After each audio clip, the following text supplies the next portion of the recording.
Hello and welcome back to Soul Path Dreaming. My name is Rebecca. I am a dream seer. I have the ability to go into the dream space and dream for you. I also do card readings for your spiritual growth and development. What we will be doing today is just that. If you follow me from Facebook, every Tuesday I lay 2 piles out, and all I ask is that your higher self allows you to pick which pile you're drawn to.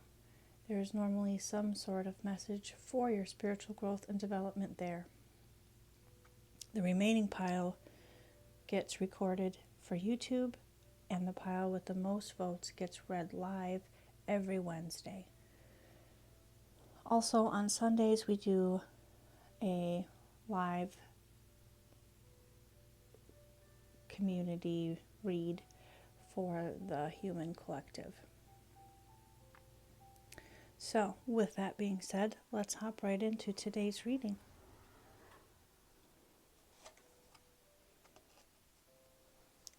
The first card for today is the tarot card, the Moon. The Moon says, how are you dealing or working with your intuition? Are you keeping secrets from yourself or from others? The dream world, instincts, what are you allowing to be hidden, and are you dealing with cycles? With that being said, think of that as the overarching theme of today's reading, as it is the Major Arcana card. The next card is the card Woodwives, Adaptable. And it also came out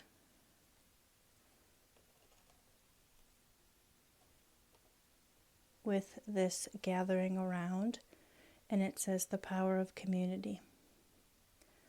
So with the Moon card, is your intuition trying to nudge you in a way to seek out communities, to seek out new friends, new relationships, or strengthen the ones that you currently have? Community can be more than 2 or 3 people. It can be 5, 10, 100 people. Community is whatever you make it. It can be as intimate or non-intimate as you'd like. The Woodwives card always makes me think of one of those trees that is in the forest that is sort of still striving to live, even though parts of it are dead. If you look here, it is still trying to grow an oak tree leaf. So this card is asking us, no matter how strong that you are, is your adaptability as strong?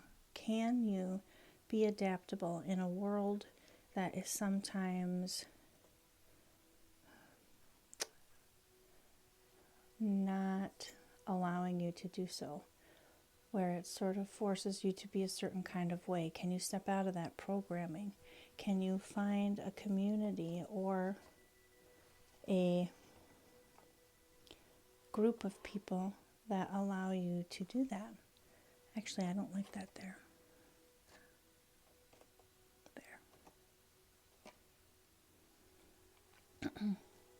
And I will read you what the gathering around means out of the book, and this is from the Shaman Dreams Oracle.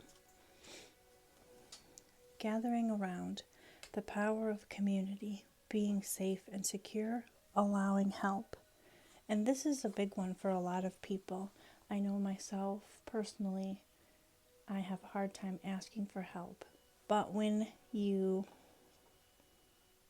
are in this moon energy, sometimes we can sort of be secretive, that we don't want anybody to know what our true feelings are, because the moon is also our feelings. It's how we work with that energy. It's our feminine side. And oftentimes we sort of forget that femininity is the power of community. Just as that phrase suggests, it takes a village. So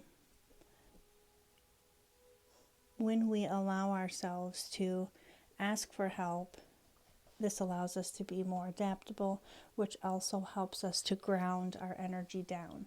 When we're always dealing with our emotions, sometimes that can cause us to be too high of an emotion or too low of an emotion, and we don't really have that balance that we desire. So, and that goes in cycles. It's not always going to be that way. So, with that being said, how does it look for you?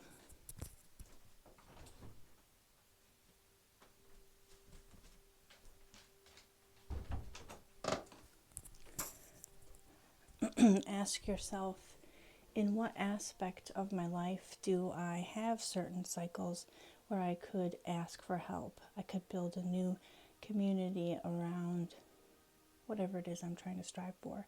And will this community allow me to become more grounded?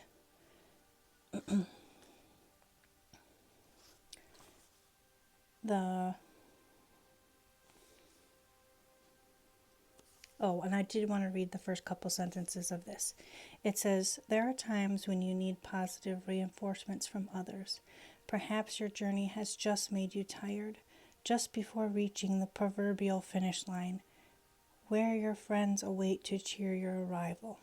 Know this, you are not alone, regardless of whether you think you are. People gather around to help you with the next step as you bring forth from the cosmos into the most beautiful life. And these may be new friends that you don't know. There is this huge sense coming into the next cycle of our lives where we meet new people that feel familiar. And this allows us to become more grounded. So I will read what that card means as well. Adaptability, strong roots, and growth. Remember, with every cycle of our life, we're always growing and changing.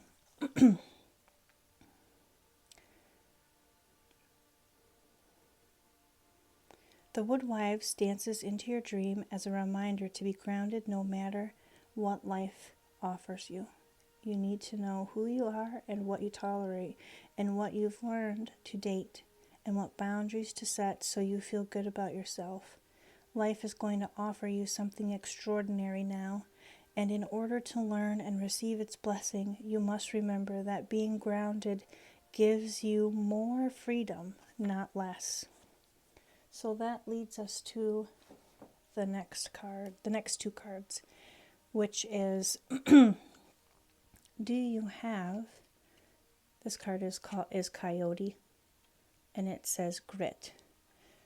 Grit means, well, it can mean whatever you want it to mean, but it means the gumption or the get-to-itness, or another word for grit could be passion. Do you have enough passion to stay grounded, to move forward, to just make it to that proverbial finish line where the next cycle of your life is coming into fruition? And the next card after that is the card Moray, and it says surprises. And I would like to read the quotes from both of these cards. And if you're interested in what book this is the Terra Oracle book. And I will read you the Coyote right now. The quote for the Coyote. A lot of people think coyotes are tricksters, but I find them very resourceful. I guess it's perspective. So the quote for this is from Angela Duckworth, Grit, The Power of Passion and Perseverance. I may not be the smartest person in the room, but I'll survive to be the grittiest. Survival mode. What is grit? Some define it as courage and resolve and strength of character.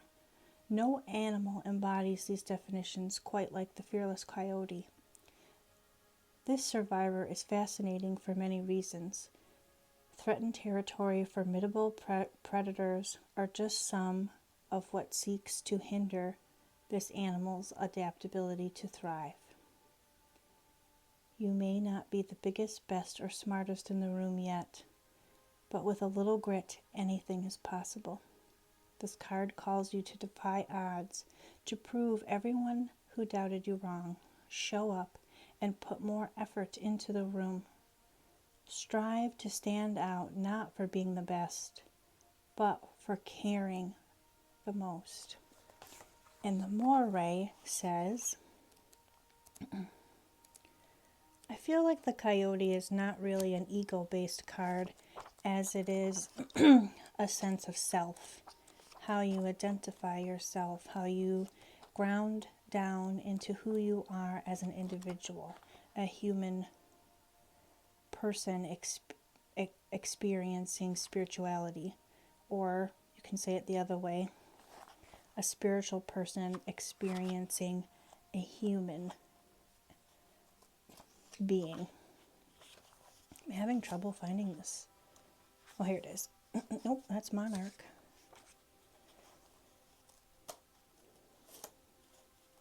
Good Lord. Okay. So this card says surprise. We all know what a surprise is. It says, this is a quote from Christopher Lee. The thing I have tried to do is to surprise people, to present them with something they didn't expect.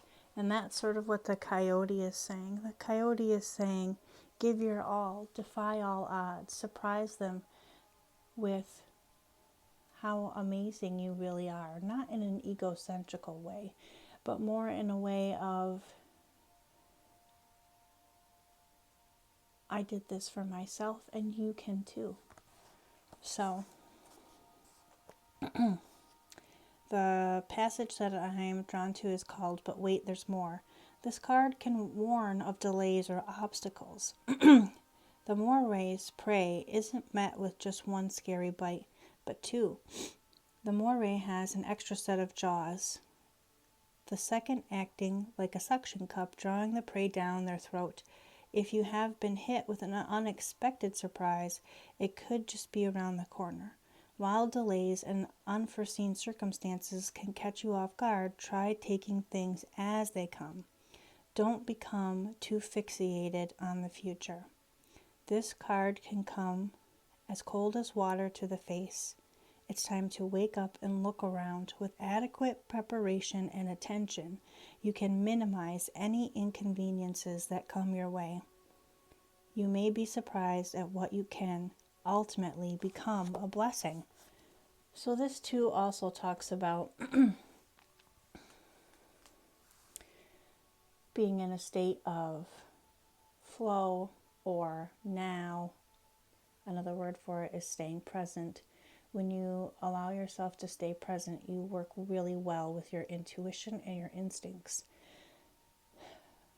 When you allow yourself to do that, you build yourself a community that works together and co-creates this beautiful new frequency. It helps you to ground down and be gritty together, to pull forth surprises and really make a community of wholeness.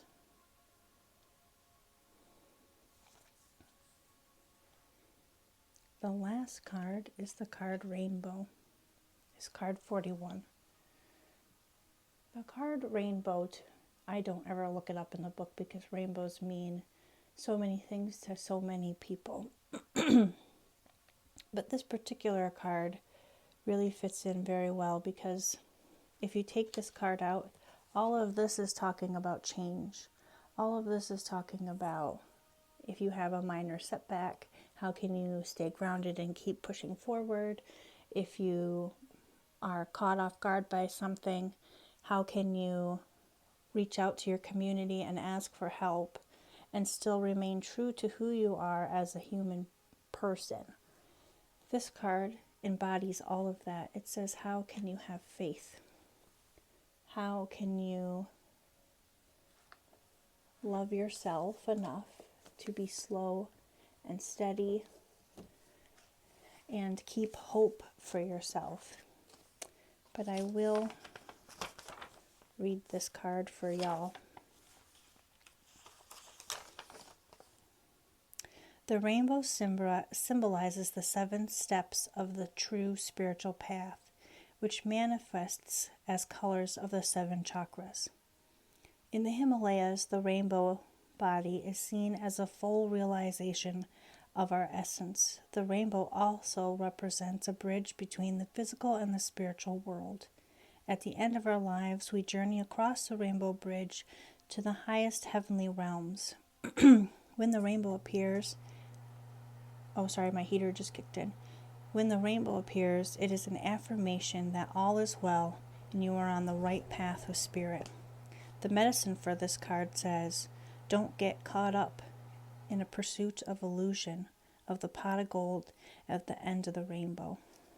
Oh, I just heard Spirit say, you are the pot of gold. You are always the pot of gold. Find the treasure now, in this present moment, by coming into the right relationship with those around you. All your gifts are at hand, so obvious that you may have missed them.